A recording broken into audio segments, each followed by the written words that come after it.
حسین حسین حسین یا حسین فليعبدوا رب هذا البيت الذي يطعمهم من جوع وآمنهم من خوف صدق الله العلي العظيم.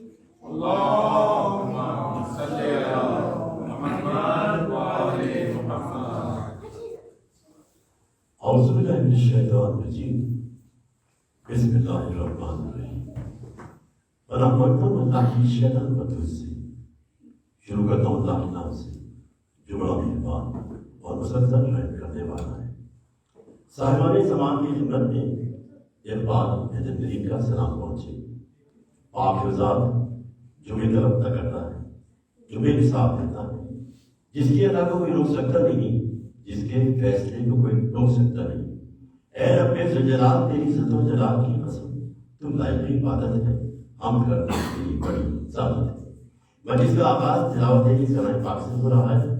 ابھی علیم نے سورہ کی تلاوت فرمائی اور اب جون قرآن پاک کی ایک سورہ کی تلاوت فرمائی. اور محمد وعلی محمد صلوات اللہم صلی علی محمد وعلی محمد. أعوذ بالله من الشيطان الرجيم. بسم الله الرحمن الرحيم. ألم تر كيف فعل ربك بأصحاب الفيل؟ ألم تر كيف فعل ربك بأصحاب الفيل؟ لم يجعل كيدهم في تضليل.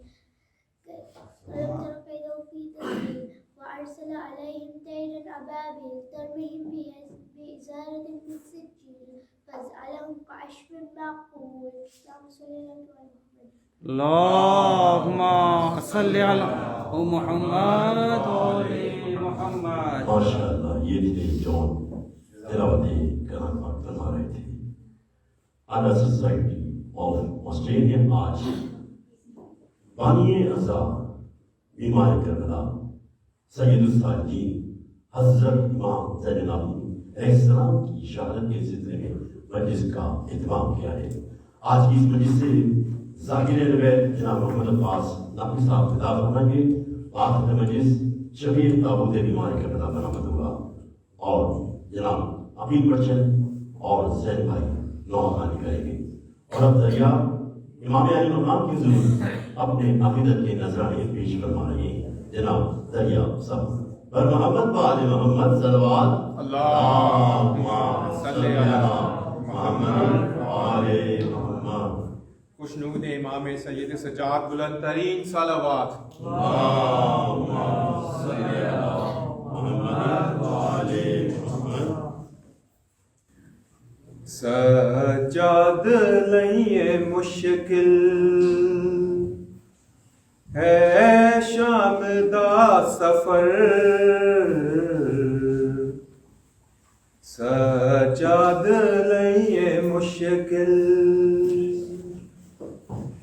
اکبر بھیرا دا قاتل، اکبر بھیرا دا قاتل عابد دا ہم سفر، سجاد لئیے مشکل ہو یار ہاں جدوں دا چپ چپ سجادے رہندا، پوچھے حال کوئی روکے نہ شام دائی لہندا، جیڑے ظلم ویکھے عابد، جیڑے ظلم ویکھے عابد دنیا نو کی خبر، سجاد لئیے مشکل اصغر دا کرتا ویرن میری لہد وچ رکھا دے، احسان کر قبر دا عابد نشان مٹا دے، تیرے بعد آ نہ جاوے، تیرے بعد آ نہ جاوے میری قبر تے شمر، سجاد لئے مشکل آخر باب عابد مشکل ہے میرا جینا اصغر ہے کربلا وچ رہ شام گئی سکینہ ہوئی گود میری خالی ہوئی گود میری خالی کس دی لگی نظر سجاد لئیے مشکل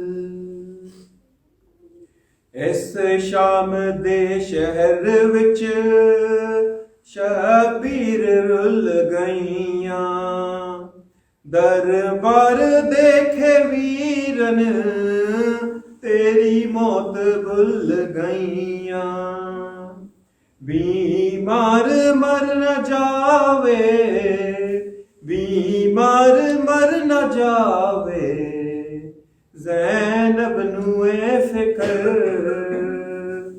سجاد لئیے مشکل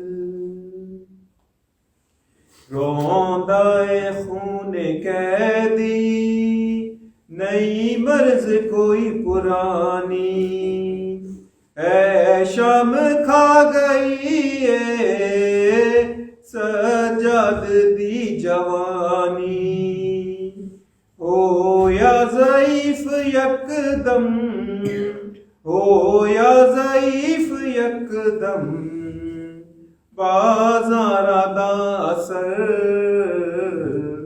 سجاد لئیے مشکل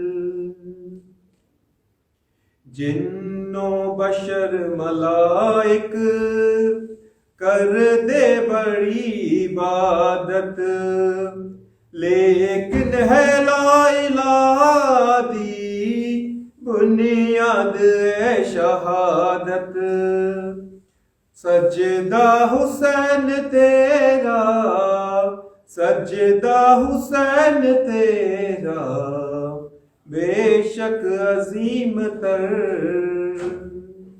سجاد لئیے مشکل اے شام دا سفر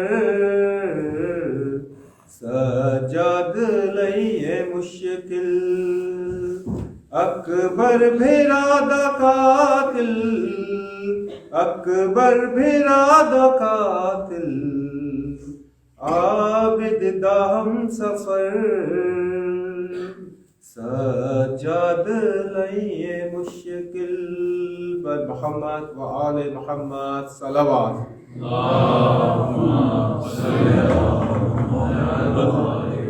یہ تھے جناب زریاب صاحب امام علی مقام کے ضرور نوحہ پیش فرما رہے تھے حضرت امام حسن عسکری علیہ السلام نے ارشاد فرمایا کہ مومن آدمی کے سامنے اظہار عزت کرنا خلاف انسانیت ہے امام حسن علیہ السلام نے ارشاد فرمایا دنیا میں انسان تو بہت پیدا ہوتے ہیں ہر گھر میں انسان پیدا ہوتا ہے مگر انسانیت کہیں نہیں ملتی ہے خواب میں بیٹھ کے رو بھی نہ سکیں جن کے گھر ان پہ کس درجہ نہیں انہوں نے کیے آئے ستم قوم کی بیٹیاں کہتی تھی فسانہ مکہ جب ذرا چلنے کو سجاد اٹھاتے تھے ختم اور اب زین بھائی برسیاں پیش کریں پر محمد و آل محمد صلی اللہ اللہم صلی علی محمد و آل محمد زین بھائی سے پہلے یوسف بھائی نوحہ پیش کر رہے ہیں پر محمد و آل محمد صلی اللہ اللہم صلی علی محمد و آل محمد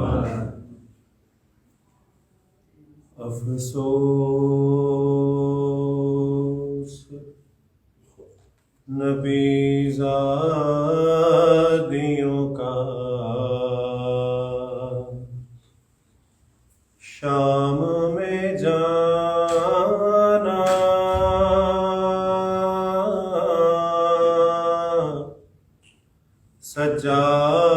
سجاد سے پوچھو افسوس نبی زاد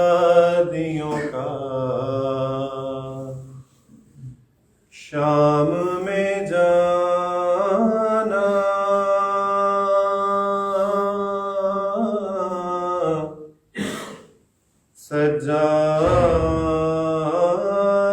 سے پوچھو سر ننگے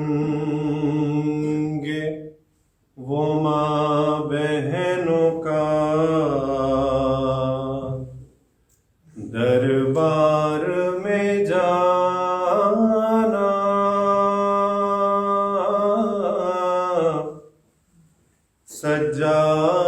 سجاد سے پوچھو چھپتی تھی نبی زادیاں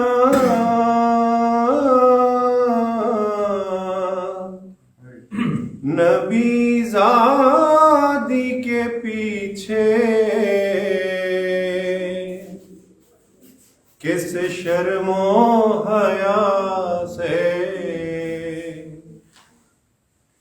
چھپتی تھی نبی زادی نبی زادی کے پیچھے کس شرم و حیا سے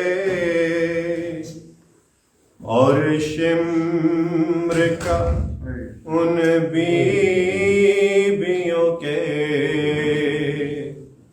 نام بتانا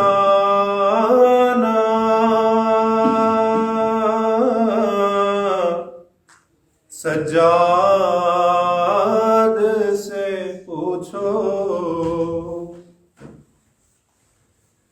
بیٹھے ہوئے دربار میں سب چھوٹے بڑے تھے سادات کھڑے تھے بیٹھے ہوئے دربار میں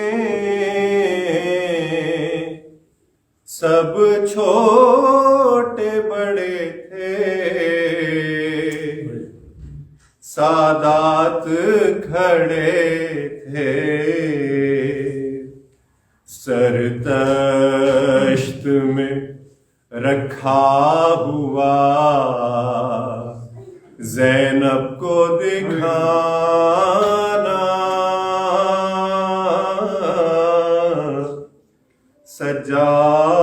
سجاد سے پوچھو جب دختر شبیر نے زندہ میں قضا کی آفت کی گھڑی تھی جب دختر شبیر نے زندہ میں قضا کی آفت کی گھڑی تھی وہ ننھی سی میت بندھے ہاتھوں سے اٹھانا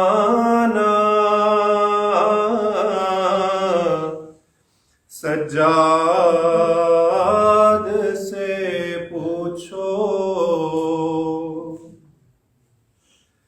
جب غسل سکینہ کو وہاں دے چکی غسال سب کا تھا برا حال جب غسل سکینہ کو وہاں دے چکی غسال سب کا تھا برا حال ننھی سی میت پہ نشان رسی کے پانا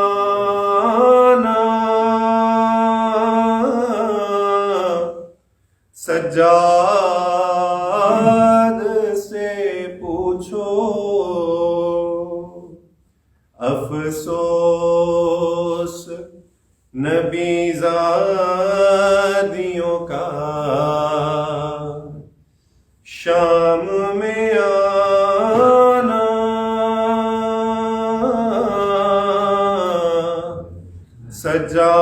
سجاد سے پوچھو سر ننگے وہ ماں بہنوں کا دربار میں آنا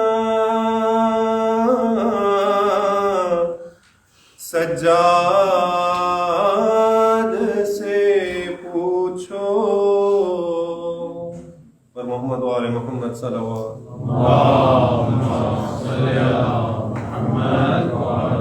افسوس نبی زادیوں کا شام میں آنا سجاد سے پوچھو.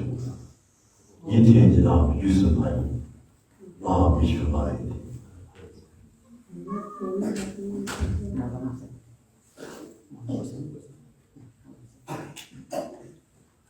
حضرت امام زین العابدین علیہ السلام نے ارشاد فرمایا ہم وہ اہل بیت ہیں جو خدا سے ہر حال میں راضی ہیں، اچھے حالات میں خوشگوار حالات میں اس کی اطاعت کرتے ہیں اور ناخوشگوار حالات میں اس کی حمد و ثنا کرتے ہیں. اور میں العصر کی مجلس سے اس شہر کے معروف خطیب اہل بیت ذاکر محمد عباس نقوی صاحب سے گزارش کروں گا کہ مجلس سے خطاب فرمائیں. بر محمد و آل محمد صلوات.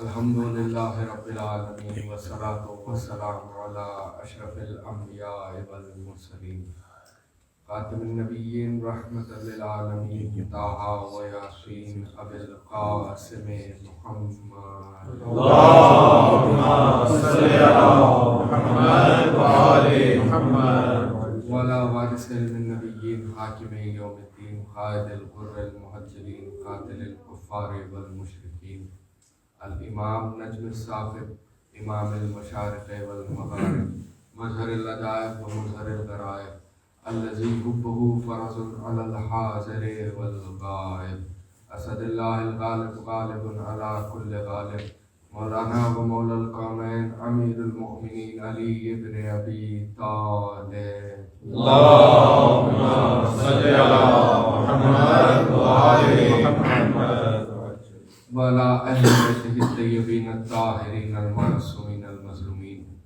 ولعنۃ اللہ علی اعدائہم اجمعین. اما بعد قال سبحانہ وتعالی بسم اللہ الرحمن الرحیم وسيعلم الذين ظلموا أي منقلب ينقلبون. صدق اللهم صل على محمد وآل محمد. عزیزان محترم، پہلے تو آپ حضرات کی خدمت میں معذرت کرتا ہوں کہ آنے میں تھوڑی سی تاخیر ہوئی، مگر یہ کہ مجالسوں کا سلسلہ ہے. ہم مسلسل مجلسوں میں مصروف، ہر کسی کا یہی مقصد ان دنوں نظر آتا ہے کہ روزانہ ہم اپنے گھروں سے اس نیت کے ساتھ اپنے گھر سے برآمد ہوتے ہیں، چاہے مجلس کسی ماں بارگاہ میں ہو یا کسی کے یہاں گھر پہ ہو. مقصد یہی ہے کہ شہزادی کی بارگاہ میں کچھ پرسہ پیش کر سکیں. یقیناً ہونا بھی چاہیے کہ یہ وہ ایام ہے کہ جن ایام سے ہم گزر رہے ہیں اس میں مختلف شہداء کا تذکرہ مختلف مناسبتوں سے کیا جاتا ہے، اور جب ایسی تاریخیں ان ایام میں آتی ہے کہ جہاں شہداء کا تذکرہ ہے یا کسی شہادت کی تاریخ کی مناسبت سے ذکر ہے، ان دنوں دیکھا یہ جاتا ہے کہ اور کثیر تعداد میں لوگ مجلسوں میں شریک رہتے ہیں۔ اب چونکہ یہی وہ ایام ہیں کہ جہاں مصائب کے ساتھ ساتھ وہ درس بھی دیا جاتا ہے کہ جو ان مجلسوں کا اصل مقصد ہے۔ ان ایام میں ہمیشہ سے ہر زمانے میں دو مقصدیں رہے ہیں پیش نظر کہ جن پیغاموں کی جانب مومنین کو غور و فکر کروایا جاتا ہے، چاہے وہ کسی عالم کا بیان ہو یا کسی ذاکر کا۔ دو اہم پیغامات جو اسلام میں بڑے عظیم پیغام کی صورت میں پائے جاتے ہیں، وہ ایک تو یہ کہ پیغام ولایت کو پہنچایا جائے۔ یہ تو یقینی بات ہے کہ جتنے مومنین فرش عذاب آئے ہیں ان سب کے دل میں اہل بیت کی محبت پہلے ہی سے ہے، مگر پھر اس پیغام کو دہرانے کا مقصد کیا ہے؟ تو اس کے لیے جس وقت جیسا آج کے زمانے میں ضرورت ہے، اس زمانے میں کہ جب کہ ائمہ موجود تھے ان سے سوال کیا گیا کہ اس پیغام کو بارہا دہرانے سے کیا مقصد حاصل ہوگا؟ تو امام نے فرمایا کہ بعد کربلا دو پیغاموں پر اسی لیے زور دیا گیا کہ اگر کربلا سے پہلے غدیر کے پیغام کو دنیا سمجھ لیتی تو کربلا واقع نہ ہوتا۔ تو اب بعد کربلا ان دو پیغاموں پر اسی لیے اتنا زور دیا جاتا ہے کہ دنیا غدیر کے ساتھ ساتھ کربلا یاد رکھے تاکہ پھر کوئی کربلا دہرائی نہ جائے۔ تو یہ معصوم نے بیان کیا ہے، یہ کسی ذاکر کا بیان یا کسی عالم کا بیان نہیں ہے۔ جب معصوم نے زور دیا تو پھر غور کرنا یہ ہوگا کہ آیا اس پیغام سے ہمیں کیا حاصل ہوگا؟ پیغام کربلا اور پیغام غدیر، اس پر کیوں زور دیا جا رہا ہے؟ آج مسلسل جب سے کہ ہلال محرم نظر آیا ہے تب سے لے کر مسلسل 2 مہینے 8 دن جتنی مجالسیں ہو رہی ہیں دنیا کے جس حصے میں ہو رہی ہے، ہر ممبر سے اس بات کی طرف روشنی ڈالی جا رہی ہے کہ دیکھو ہماری زندگی کا مقصد جو ہے وہ ان دو پیغاموں کے درمیان اس بات کو سمجھنا ہر زمانے کی ضرورت رہی ہے کہ اللہ نے جو اپنا دین پہنچایا ہے وہ اگر یہ چاہتا کہ صرف وہ اپنے آپ کو پہچانوائے تو پھر جس طرح ہماری فطرت میں اس نے کئی چیزوں کو شامل رکھا ہے، اگر وہ چاہتا تو اس کی محبت انسان کی فطرت میں رکھ دیتا۔ تھوڑی سی توجہ آپ کی میرے ساتھ کہ اگر اللہ یہ چاہتا کہ جیسے آپ کی اور ہماری ہر انسان کی الگ الگ فطرتیں ہوتی ہیں، اگر وہ چاہتا تو بائی ڈیفالٹ آپ کی تمام کی فطرت میں اس کی محبت رکھ دیتا، مگر اس نے ایسا نہیں کیا۔ حالانکہ قدرت رکھتا ہے مگر اس نے ایسا نہیں کیا۔ کیوں نہیں کیا؟ اس نے یہ چاہا کہ انسان جب اپنی آنکھ کھولے اور دنیا میں جب وہ اپنے اطراف کے ماحول کو دیکھے تو وہ خود سے اپنی سمجھداری سے اس بات کا فیصلہ کر لے کہ حق اور باطل کیا ہے۔ جب اتنی صلاحیت اس نے آپ کو دی ہے کہ آپ اس بات کو پہچانیں کہ حق و باطل کیا ہے، تو اس کے بعد جب اس فرق کو سمجھا جائے گا تو آپ کی ہدایت کا سلسلہ چلتا رہے گا یہاں تک کہ آپ اللہ کے قریب ہو جائیں گے۔ تو اس نے یہ چاہا کہ انسان کو اس طریقے سے دنیا میں بھیجا جائے کہ اس میں ایک صلاحیت رکھی کہ تم اپنے آپ سے اس بات پر غور و فکر کرو کہ اچھا کیا ہے اور برا کیا ہے۔ دنیا میں جب سے کہ جناب آدم آئے ہیں اس وقت سے لے کر اب تک اور روز قیامت تک، چاہے انسان کسی بھی مذہب سے تعلق رکھتا ہو، مگر اس میں یہ صلاحیت اللہ نے اس کی فطرت میں رکھی کہ وہ اپنے نزدیک اچھے اور برے کی سمجھ رکھتا ہے۔ اور جب اس صلاحیت کو پایا گیا تو پھر اس نے دعوت دی کہ دیکھو ہر کوئی تمہیں اپنے مذہب کی دعوت دے گا، مگر تمہیں پہچاننا ہے کہ کون سا مذہب حق کی طرف ہے۔ دنیا میں کئی ایسے مذہب ہیں، آج دیکھیں آپ کہ کتنے مذہب اس دنیا میں پل رہے ہیں۔ ہر کوئی اپنے مذہب کو یہ بیان کرنے کی کوشش کر رہا ہے یا ہر کسی کے سامنے اس بات کو منوانا چاہ رہا ہے کہ دیکھو ہم جس مذہب کے ماننے والے ہیں وہی مذہب صحیح ہے۔ مگر اہل بیت نے اور اللہ نے یہ اہتمام رکھا کہ انسان جب دنیا میں آ جائے تو وہ آزاد ہے۔ ہم اس مذہب کے ماننے والے ہیں کہ جس دین میں جبر نہیں ہے۔ معصوم نے، ہر نبی نے اس پیغام کو پہنچایا کہ اگر تم چاہو تو کسی دوسرے مذہب کے بارے میں معلومات کرو، اس سے روک نہیں ہے۔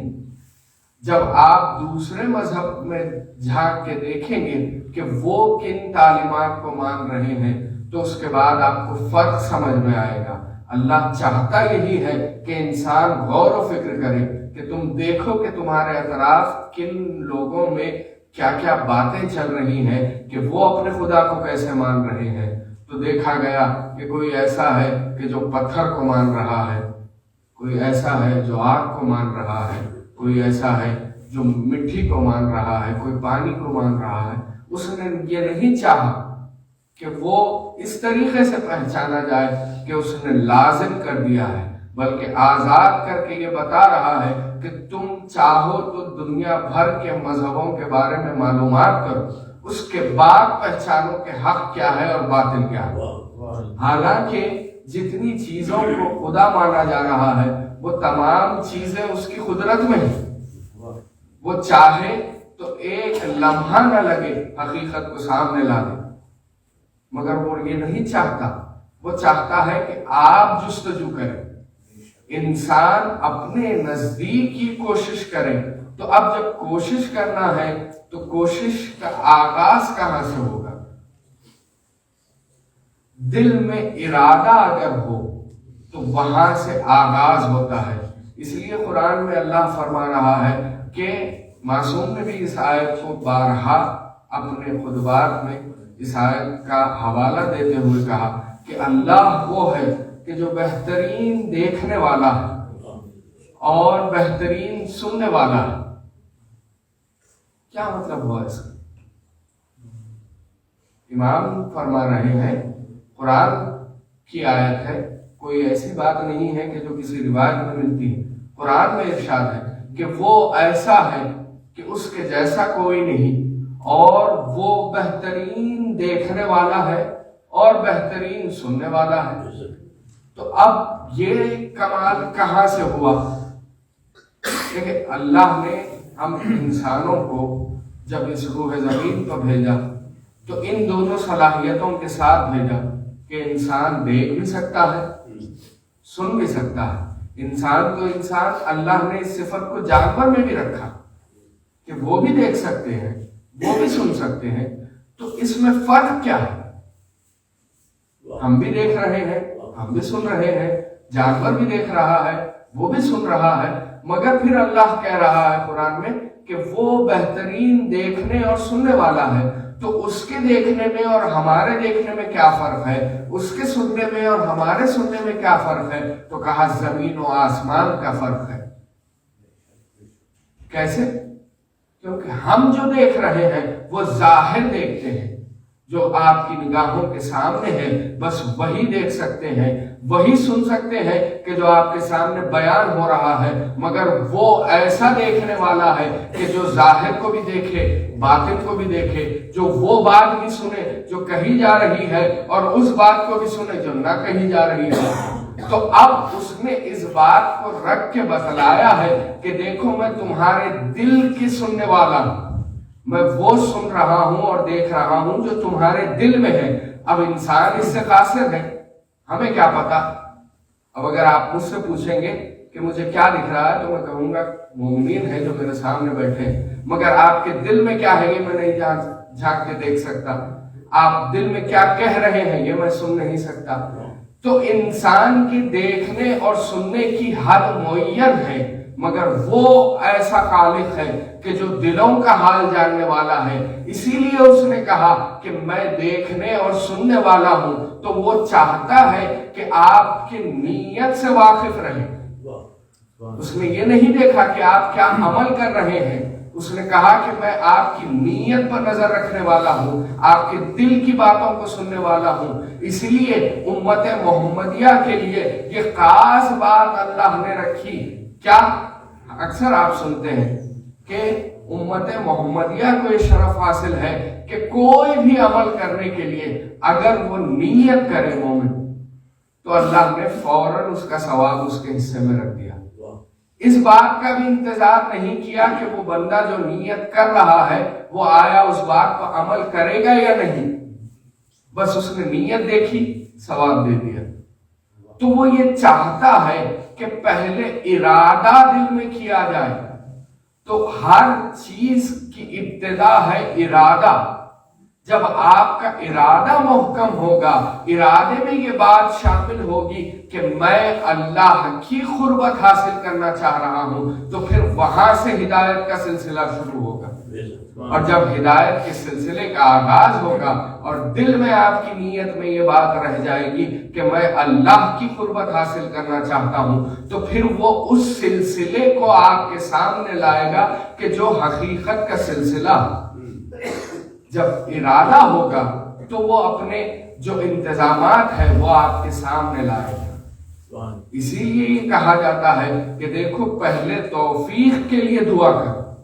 جب تمہاری نیت اور تمہاری دعا میں یہ بات شامل ہوگی کہ تم اپنے رب سے ہدایت کی توفیق مانگو گے، تمہارا مانگنا تو صرف اس سے ہے، تو جب آپ دعا کریں گے تو وہ دل کا حال جاننے والا ہے، اور جب دل کا حال جانتا ہے تو پھر وہ راستے خود بخود بناتا جائے گا۔ تو ان دنوں جب آپ مجلسوں میں شامل ہوتے ہیں یا آپ فرصہ دینے کے لیے اپنے گھروں سے نکل رہے ہیں تو سب سے پہلا کام کیا کرنا ہے؟ تیاری اپنی جگہ ہے، اپنے لباس کو پاک و پاکیزہ کر کے، تیار کر کے، اپنے ذہن کو آمادہ کر کے، اپنے اہل و عیال کو لے کر جب آپ مجلس میں آ رہے ہیں، یہ تو بعد کے فریضے ہیں، اس سے پہلے دل میں نیت کیا ہونی چاہیے؟ دل میں نیت یہ ہونی چاہیے کہ ہم جہاں جا رہے ہیں آج بھی وہ درسگاہ بنی ہوئی ہے، یہ فرش ازا ہدایت کا چراغ ہمارے درمیان۔ جب یہ فرش ازا بچھ رہی ہے تو یہیں سے وہ باتیں آپ کو ملے گی کہ جو آپ کے اخلاقیات کو بھی سدھاریں گی، جو آپ کی ذاتی زندگی کو بھی سنوارنے والی ہے، جو آپ کی عبادتوں کو بھی سنوارنے والی ہے، جو آپ کی عقیدتوں کو بھی سنوارنے والی ہے۔ دنیا تو دنیا، آخرت بھی یہیں سے سنورنے والی ہے۔ ایک صلوات پڑھ دیں محمد وآلہ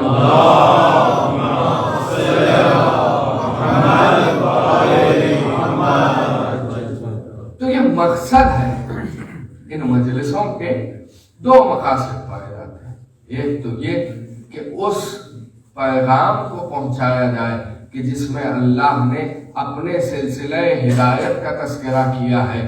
اگر دنیا اس سلسلے کو مان لیتی تو پھر اسے جہنم منانے کی ضرورت ہی نہ پڑتی، کیونکہ یہاں یہ گنجائش نہیں ہے کہ اگر کوئی مان بھی رہا ہے تب بھی ایسا ہوگا کہ اللہ ماننے کے باوجود اسے جہنم میں بھیجے گا، ایسا نہیں۔ اس سلسلے کو جس نے مانا، اس ولایت کی محبت کو جس نے اپنے دل میں بسایا، تو پھر ایسا ہو ہی نہیں سکتا کہ اسے ہدایت نہ ملے۔ اس کے عمل میں وہ بات پیدا نہ ہو کہ جو اللہ قبول کرنے والا ہے۔ تو پتہ یہ چلا کہ جتنے فرقے آج دنیا میں اسلام کے پھیلے ہوئے ہیں ان تمام میں اور ہم میں ایک بات کا فرق ہے، توحید وہ بھی مان رہے ہیں، ہم بھی مان رہے ہیں، رسالت وہ بھی مانتے ہیں، ہم بھی مانتے ہیں، بس فرق کیا ہے؟ اس آخری ولایت کو نہیں مانا جا رہا ہے جس کی وجہ سے، دیکھیں ہر مذہب کی اپنی ایک پہچان ہے، اپنا ایک عقیدہ کا نظریہ ہے جو ہر مذہب سے منسوب ہو چکا ہے۔ اب جب آپ اپنے مذہب میں یہ باتیں سنتے ہیں اور اس کے بعد آپ کو چاہیے کہ آپ غور کریں، یہ عوام کی ذمہ داری ہے کہ عوام دیکھے کہ ہمارے پاس جو باتیں پائی جاتی ہیں اور دوسرے مسلکوں میں جو باتیں ہیں وہ کتنا فرق رکھتی ہیں۔ جب انسان نے اس بات کو سمجھا ہی نہیں کہ اللہ کیسا خالق ہے تو وہ کیسے اس کی عبادت کرے گا؟ جب اس نے یہ پہچانا ہی نہیں کہ نبی جو پیغام دے رہے ہیں وہ آیا ہم جیسے ہے یا کوئی نوری مخلوق ہے، تو انسان تو یہ سمجھ کے بیٹھے ہیں کہ وہ جو پیغام دینے والے تھے وہ بھی ہم جیسے تھے۔ تو جب آپ اس بات کو اس طریقے سے لیں گے تو اس پیغام کا کیا ہونے والا ہے؟ آپ اس بات کو سمجھے ہی نہیں کہ جو اللہ پہنچانا چاہ رہا تھا، اگر وہ چاہتا کہ وہ صرف اپنی توحید کو منوائے تو وہ تو منوا سکتا تھا، اس کی قدرت میں ہے، مگر اس نے چاہا کہ میں جن کے ذریعے پہچانا جاؤں گا دنیا ان کی معرفت پہلے حاصل کرے، اگر ان کی معرفت حاصل کریں گے تبھی میری قربت حاصل ہو۔ تو فرق یہی ہے کہ دوسرے جو جتنے مذاہب پائے جاتے ہیں ان تمام کے نظریے کو سدھارنا چاہیے، کہ یہ دیکھنا چاہیے کہ ان نظریوں میں اور ہمارے نظریے میں کیا فرق یہی ہے کہ دوسروں نے ان ہدایت کرنے والوں کو اپنے جیسا سمجھا اور ہم نے ان کو یہ سمجھا کہ جو ان کا حق تھا، حالانکہ ہمارے پاس بھی علم کی کمی ہے، کما حق ہم بھی ان کو سمجھ نہیں پائے۔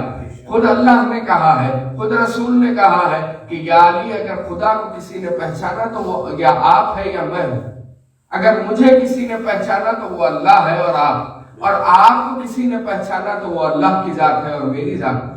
تو پتہ یہ چلا کہ کما حق ہم سمجھ نہیں پائیں گے، مگر جتنا سمجھیں گے وہ کافی ہوگا دنیا کے لیے اور آخرت کے لیے۔ تو اب اس پیغام کو جب سمجھا جائے گا تو ان تاریخ کے واقعات پر نظر ڈالی جائے گی کہ کس طرح دنیا نے ان کے ساتھ سلوک کیا۔ غدیر پیغام ہدایت تھا کہ جسے اس طریقے سے نہیں لیا گیا جیسے لینا چاہیے تھا، اسی لیے کربلا رونما ہوئی۔ اب جب کہ کربلا رونما ہوئی، شہادتوں کا سلسلہ ختم ہوا، امام حسین کی شہادت ہوئی، اب اس کے بعد جو سفر کا آغاز ہو رہا ہے یہ ایک ایسا سفر ہے کہ جن پر واقعات تو بہت ہیں، آپ سنتے بھی ہیں، مگر غور و فکر کرنا چاہیے۔ یہ صرف ایسے واقعات نہیں ہیں کہ جن پر آپ کا گریہ ہو، اس پر غور و فکر بہت ضروری ہے کہ یہ سفر کیوں ہوا۔ تاریخ میں بھی کچھ باتیں ہیں کہ جن پر آپ کی نگاہ ہونی چاہیے کہ جو سفر ہوا ہے کہ دیکھیں کربلا کے میدان میں شہادتیں جو امام حسین نے پیش کی ہیں وہ تو مشیت کا تقاضا تھا۔ اگر حسین چاہتے تو روز عاشور سے لے کر روز قیامت تک جنگ کرتے۔ حسین کو کوئی ایسا ہے جو حسین کی مرضی کے بنا حسین کو قتل کر دے؟ مشیت کا تقاضا تھا، امام خود چاہتے تھے کہ یہ قربانی جائے اللہ کی بارگاہ میں، اور جب کوئی شہید دنیا سے جاتا ہے تو اس کی شہادت کا پیغام اس بات کی ضمانت ہوتا ہے کہ امت بیدار ہو جائے۔ حسین نے اپنی قربانی پیش کی، اب اس قربانی کو کربلا ہی کی حد میں اگر یہ قربانی رہ جاتی تو امت کے لیے اس بات کو پہچاننا مشکل ہوتا کہ کون حق پہ ہے اور کون باطل پر ہے۔ اسی لیے کربلا کے بعد اس سفر کو مشیت میں رکھا گیا تاکہ کربلا اب جب کربلا سے چلے ہیں، سفر کا آغاز ہوا ہے، تو کربلا ہر شہر ہوتا ہوا پہنچے ہر گھر تک، تاکہ اس بات کو سمجھا جائے کہ ظالم نے یہ پروپیگنڈا کیا ہے اس کی حقانیت کو پہنچانے کے لیے آل رسول قید میں ہوئے ہیں اور اسیر ہو کے کربلا سے کوفہ، کوفے سے شام تک گئے۔ لیکن جس وقت مولائے کائنات امیر المومنین علی ابن ابی طالب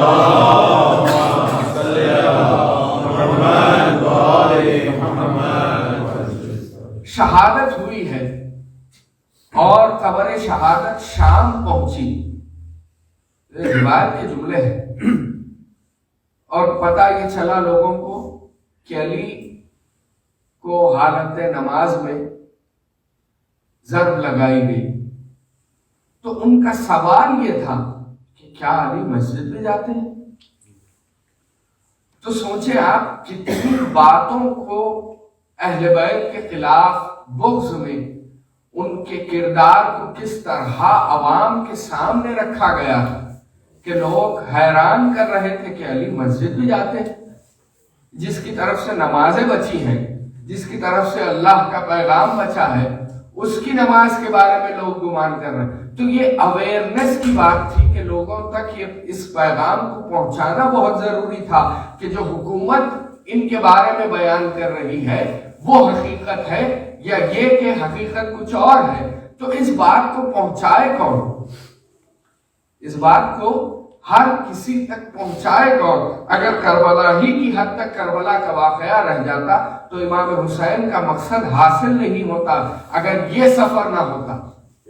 تو جب کبھی نوجوان ہم سے سوال کرتے ہیں ہمارے کمسن بھائی کہ اتنا اختیار امام کے پاس تھا کہ اگر وہ چاہے تو زمین آسمان ہو جائے، آسمان زمین ہو جائے، کس کی مجال کہ ان کے ہاتھوں میں ہتھکڑیاں پہنائی جائیں، ان کے پیروں میں بیڑیاں ڈالی جائیں، ان کی ناموس کے ساتھ یہ بے حرمتی کی جائے، مگر مقصد کچھ اور تھا امامت کا۔ مقصد کیا تھا کہ اتنے ظلم سہنے کے باوجود اس پیغام کو ہم عوام تک پہنچا دیں گے کہ دیکھو جو باطل ہے وہ کیا کر رہا ہے اور جو حق پر ہے وہ کیا کر رہے ہیں۔ اللہ کے پیغام کو بچانے کی خاطر یہ سارے مظالم سہ کے گزر رہے ہیں۔ لیکن اگر واقعات ہی سنانا ہے ان دنوں بھی تو پھر آپ کو کئی جنگ کے واقعات بیان کر کے گزر سکتے ہیں، مگر ان دنوں خاص طور پر یہ سفر کے واقعات اسی لیے بیان کیے جاتے ہیں تاکہ ہمارے بچوں کو یہ بات سمجھ میں آئے کہ یہ جو پیغام ہے اور یہ جو سفر ہے اس کی اہمیت کیا ہے۔ سید سجاد، جناب زینب، ساری بیویاں یہ جو قربانی دے رہی ہیں یہ کس مقصد کے لیے دے رہی ہیں؟ تاکہ شہادت کا پیغام ہر گھر پہنچے۔ تو آج دنیا دم بخود ہے ان باتوں کو سن کے کہ یہ کب ہوا، یہ ایسا واقعہ ہوا، یہ کیسے ممکن ہے؟